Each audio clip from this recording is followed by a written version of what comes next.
let's move on to the defense. Top 5 in the nation, top 5 to 6 tackles for loss, havoc rate last season. If we start up front, you lose your 2 D ends, though. Yeah, and you know, it's not just that they lost the 2 ends and Dalen Hayes and Adi Takumba Ogundeji, but it's 2 years in a row now you've lost your defensive ends. So when you go back to 2018, they had a two deep rotation of Khalid Kareem and Julian Akwara, and then Dalen Hayes and Adi Ogundeji.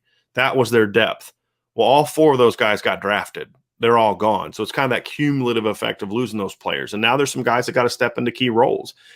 They moved Myron Tungavaloa out to strong side end, the big end position. He's been a 2-year starter at 3 technique. The problem with Myron at 3 technique, Mark, was he would always wear down by the end of the year because he had a hard time keeping his weight up to 285, 290 to play 3 technique. So he'd be really good in September, early October, then he'd kind of fade late in the year. So they just said, okay, well, let's let him get to a more natural weight, 265, 270, and then move him outside. He had a great spring. He's a guy that is experienced, but he's just now in a new position, and they're going to ask him to be a really good run defender and brings the occasional pass rush. Their second leading sack guy last year was Isaiah Foskey. He had 4.5 sacks and didn't even get to 300 snaps last year. So he's a guy that if you could – I interviewed defensive coordinator Marcus Freeman the other day, and I kind of joked if you were going to build a defensive end in a lab, right, in his defense, he'd be about 6'5", about 250, with super long arms and really twitchy athleticism. Oh, yeah, that's Isaiah Foskey, right? He's got all the skills, but now it's time to turn that skill and that flash into consistent production. Now, the tools are there, but he's got to step up and do it. And, I think the thing that's going to separate this defensive line, Mark, is what we're going to see up front, inside. And the reason they were comfortable moving Myron Tungavaloa to end is because of the presence of Jason Adamiola. I would encourage you, Mark, if you get any free time today, and I know you don't have much because you're working your tail off and getting all this stuff out, go watch the Alabama-Notre Dame game and just focus on number 57 on the Notre Dame defensive line. Watch what he did to the Alabama offensive line. And he did it against Clemson in the ACC championship game. He's an incredibly talented player, former top 100 recruit.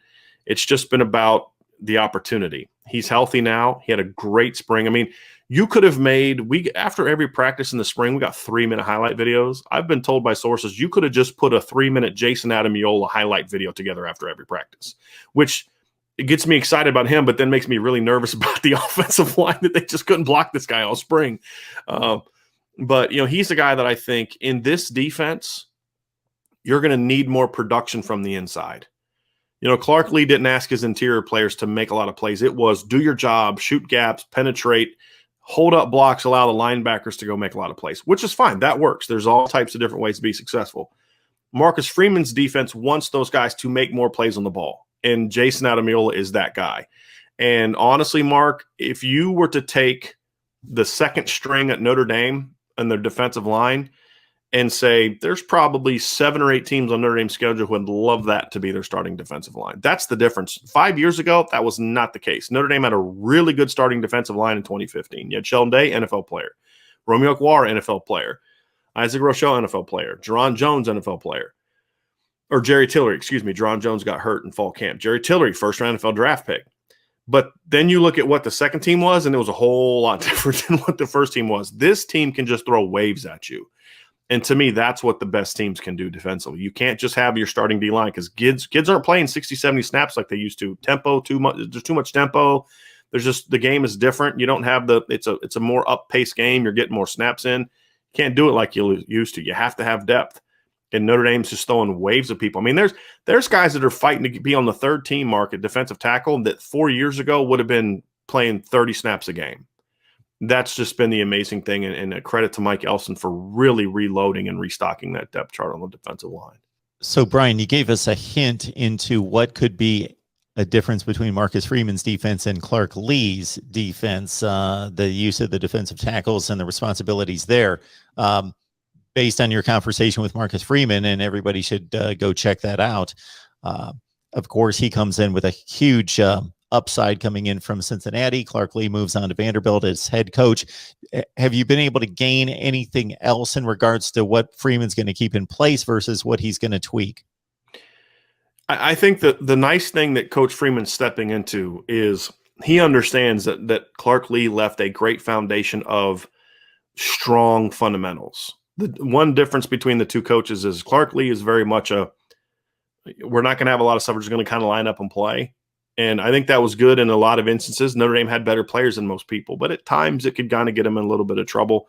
They asked a lot of their guys. So the players that Marcus Freeman is inheriting already have a really strong foundation in regards to technique and lining up appropriately and understanding the need to be gap conscious and those kind of things. Well, Marcus Freeman's defense is more aggressive. It's more, hey, let's attack. Let's fly downhill. Yes, you need to be gap sound, but at the end of the day, I'd rather you fly downhill 100 miles an hour than just sit back and take on a block because you're trying to make sure that you've got your gap. It's going to be more aggressive. And so you take that understanding of the foundation that Clark Lee left, and then you build on a more aggressive scheme and a more diverse scheme. And as I said, Coach Lee just kind of liked to line up with his front seven. He'd get a little bit creative with his safeties, but he was just going to line up with his front seven, and you kind of knew where Jeremiah Owusu was going to be, and you knew where the Buck was going to be and the Mike was going to be. And it was just like, but you got to be better than us. And most teams weren't. Now it's going to be more one down. You're in a 4-2-5 look. The next play, your Viper end is going to be lined up as a stack linebacker. You're in a 3-3 look. The next play, that Viper is going to be lined up as a stand-up 3 technique on, over on the other side. There's going to be a lot more pre-snap multiplicity than what we saw from the previous defense. The calls will diminish a little bit because if you're going to be more multiple in how you line up, you can't also then have 10 calls out of that look.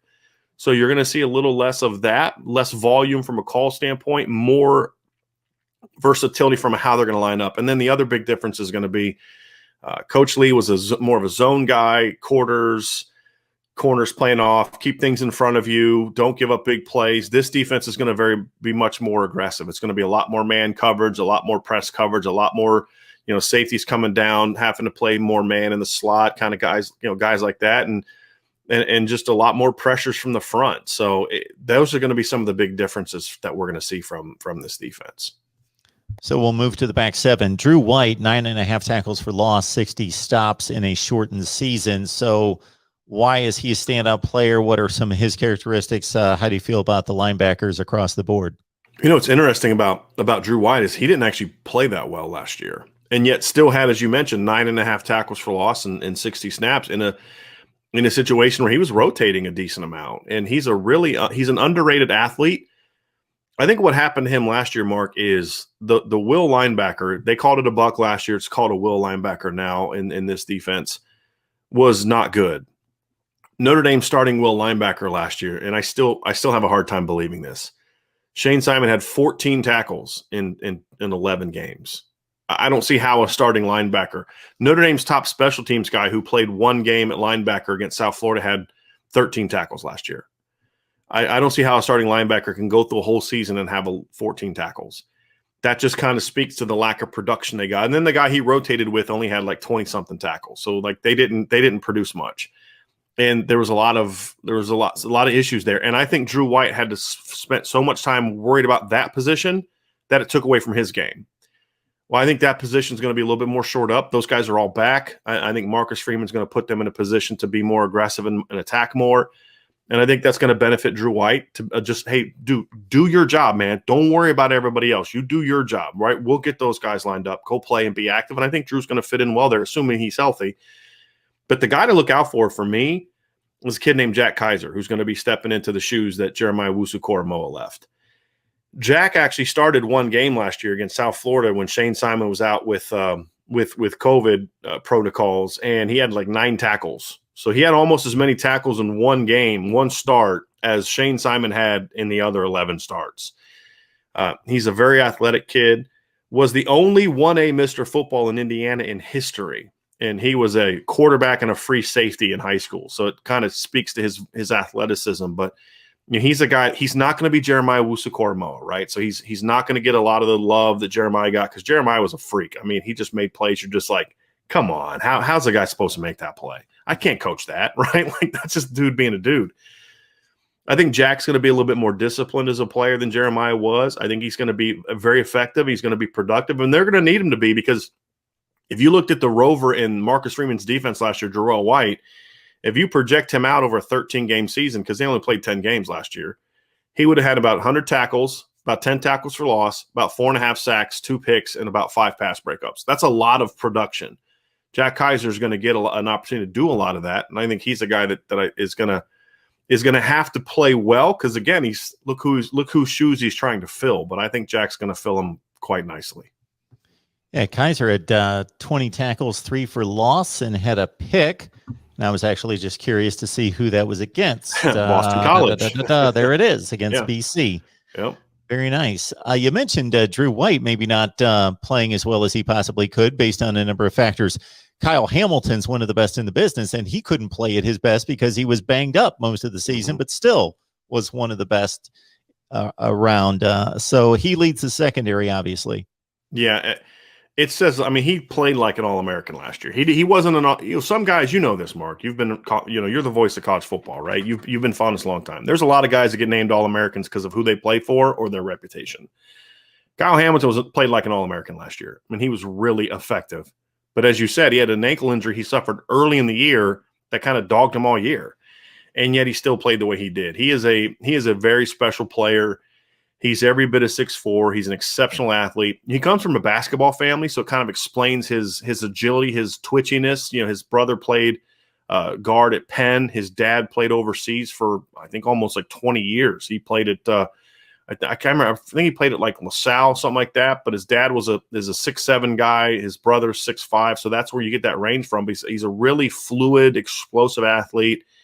But the thing that makes Kyle special, those traits help.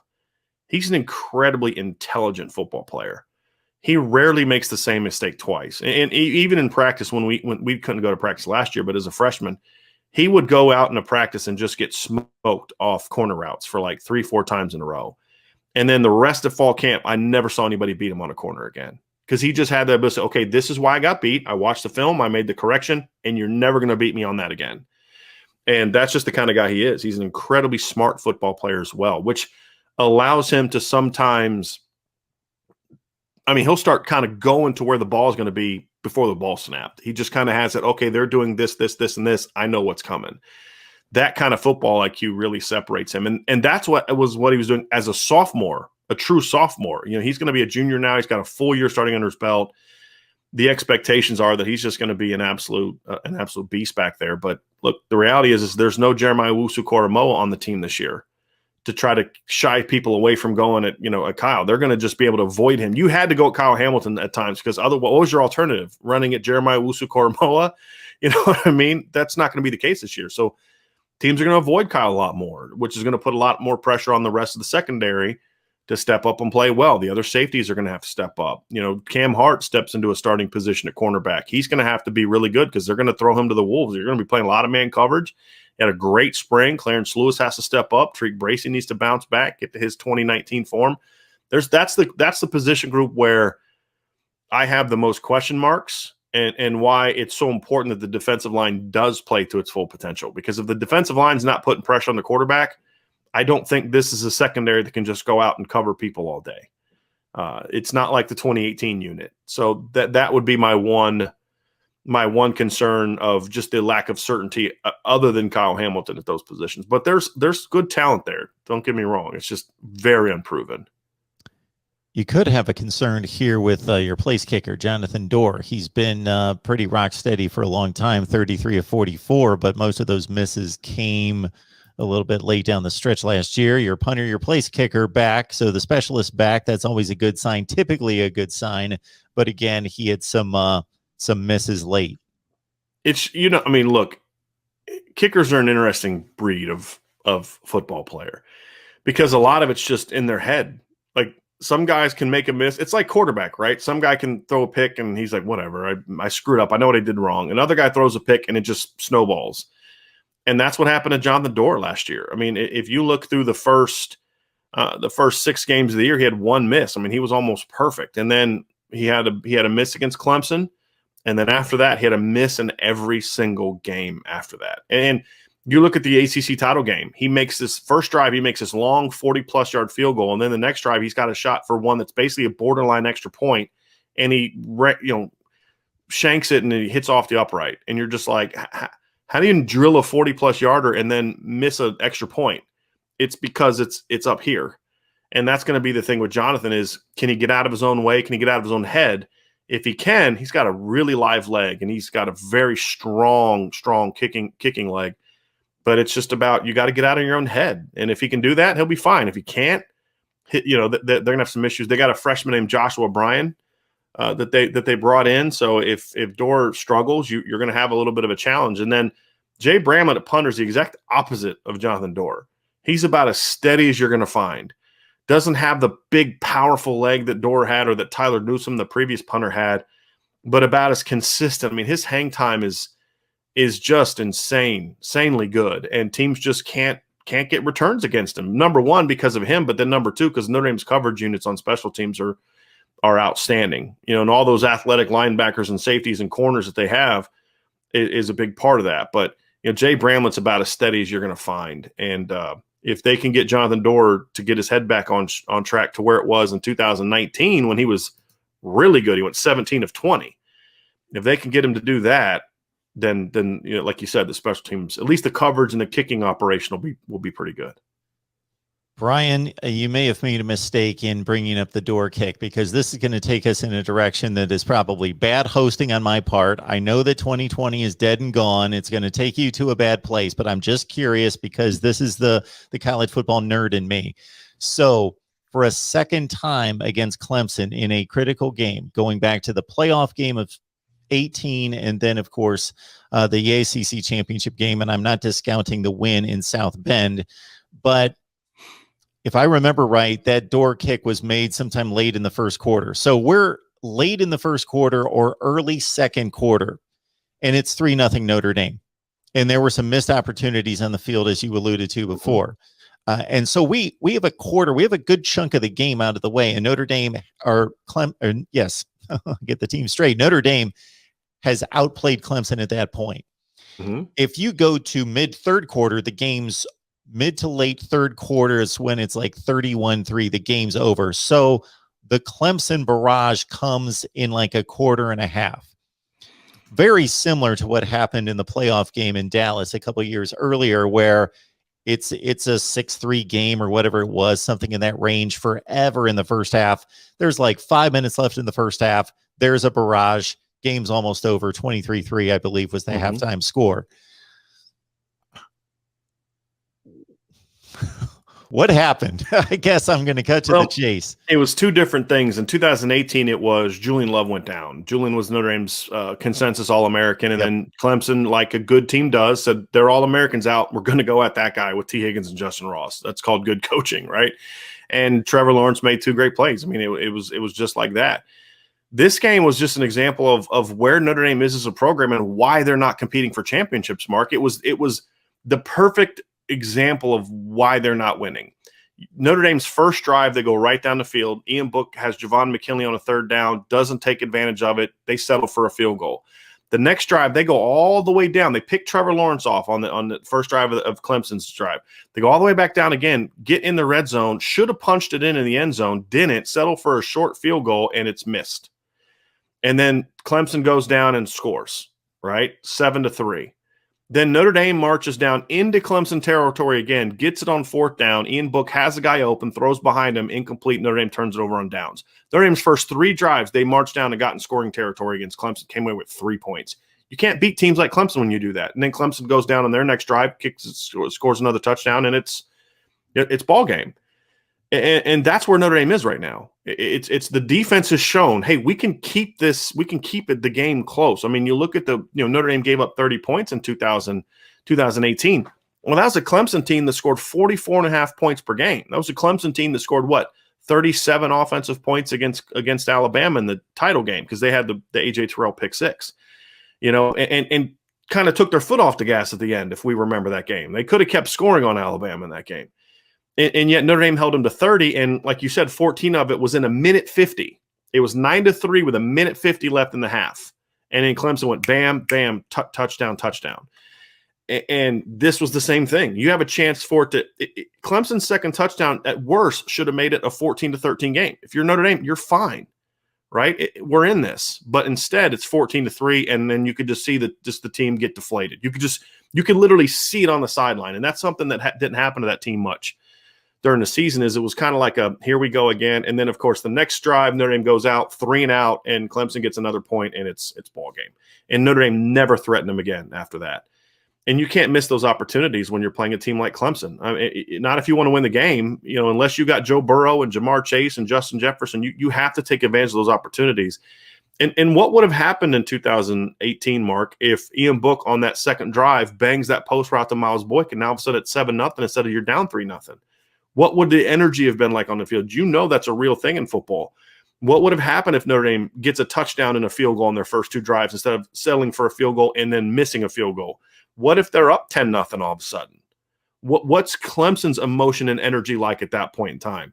And those are the missed opportunities that Notre Dame is not taking advantage of that teams like Alabama do. If Alabama smells blood, they're gonna bury you. Clemson's gonna bury you. I mean, look what Alabama did to Ohio State in the title game. Ohio State makes one mistake. They're trying to get back in the game. They make one mistake, and Alabama says, haha, you had your chance. Now you're done. And that's the same thing that Clemson did to Bama in 2018. You throw a pick 6, you make a mistake here, we're going to bury you. And Notre Dame hasn't shown the ability to do that on offense, and that's the thing that's holding the program back right now. So going into that ACC championship game, did you have a bad feeling about that? And if you did, was it because Lawrence was back and 3 defensive starters for Clemson? Or do you buy into it's difficult to beat a team twice in one season, although I've never seen that statistically backed up by anyone? It's both. It was both. It's difficult to beat a team. I don't think it's difficult to beat a team twice. I mean, Oklahoma did it to TCU a couple years ago. It's difficult to beat a great team twice. We saw that in 2011 with Alabama and LSU. I mean, LSU went to Tuscaloosa and beat Alabama. And then when they got each other in the BCS game, you're like, LSU has no chance. You're not going to beat Alabama twice. And Clemson's the same way. You're not going to beat Clemson twice. You're definitely not going to beat Clemson twice when they get Trevor Lawrence back, because now Clemson has a little bit more something to play for, right? They've got their pride as well as an ACC championship game. So I knew it was going to be tough. But again, in a game like that, you can't have those missed opportunities if you want to have a chance to win that game. So, when Notre Dame first drive goes right down the field, 11 plays, almost 50 yards, gets in field goal range. The next drive, they go right back down the field again. You're thinking, okay, they came to play, but then it's just those missed opportunities. You're like, when you do that, you're not going to get a whole lot of chances to do that against Clemson. And when you miss those chances, you're just not going to win those games. So it was a combination of both of those factors for me. Brian made the comment to me before we started to record that he can talk college football all day, and I believe that, but the good thing about it is that it's worth listening to. A lot of people can talk college football all day, but it's not necessarily worth listening to. Appreciate that. Brian, we appreciate you stopping by, breaking down Notre Dame football for us. It's always a great time, and I could, again, throw out games and scenarios to you all day and just eat it up. It's great stuff. Again, Irish Breakdown Podcast. It's a must if you love college football, regardless of whether you're a Notre Dame person or not. Brian, appreciate you stopping by. Thanks for having me on.